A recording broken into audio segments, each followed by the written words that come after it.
gonna paint that.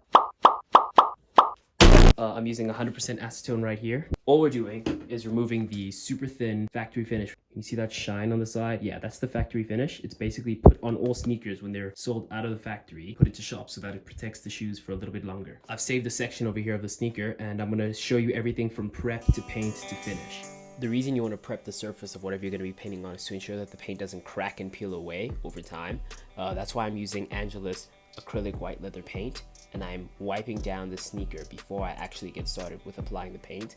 You do this to remove the factory finish so that the paint doesn't crack or peel off over time when it starts to crease and such. The reason Angelus is so good is that when applied properly, it becomes a waterproof seal with a really strong looking color of paint. But once again, make sure you prep your sneaker first before you start painting, and use light coats before you actually start applying all the paint. So I end up doing around 3 or 4 coats.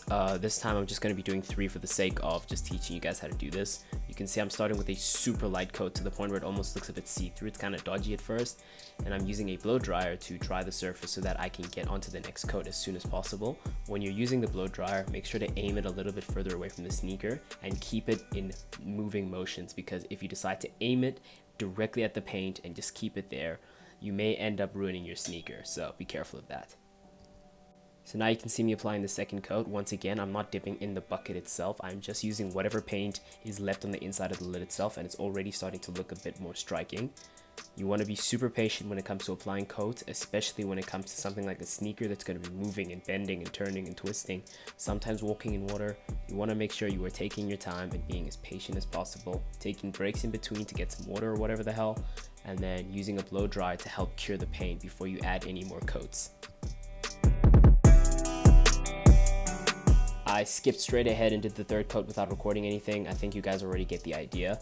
I'm being super patient with each coat, but as you can tell, I've made a few mistakes around the area of the Nike swoosh, which is okay because the sneaker is a neutral color. All I do is take some of Angelus flat black with a super thin paintbrush, and I'm just gonna cover them up. The key to using Angelus sometimes, especially if you're gonna be doing super tight areas like this, is just to keep your brush as long and consistent as possible before the paintbrush doesn't have any paint left on it. You want to be super patient. You don't want to be caking on any paint when you're doing lines, especially because then it can end up bulging and not applying the way it should. And once you're done with all of that, you can see the sneakers are on feet now, looking a little bit better.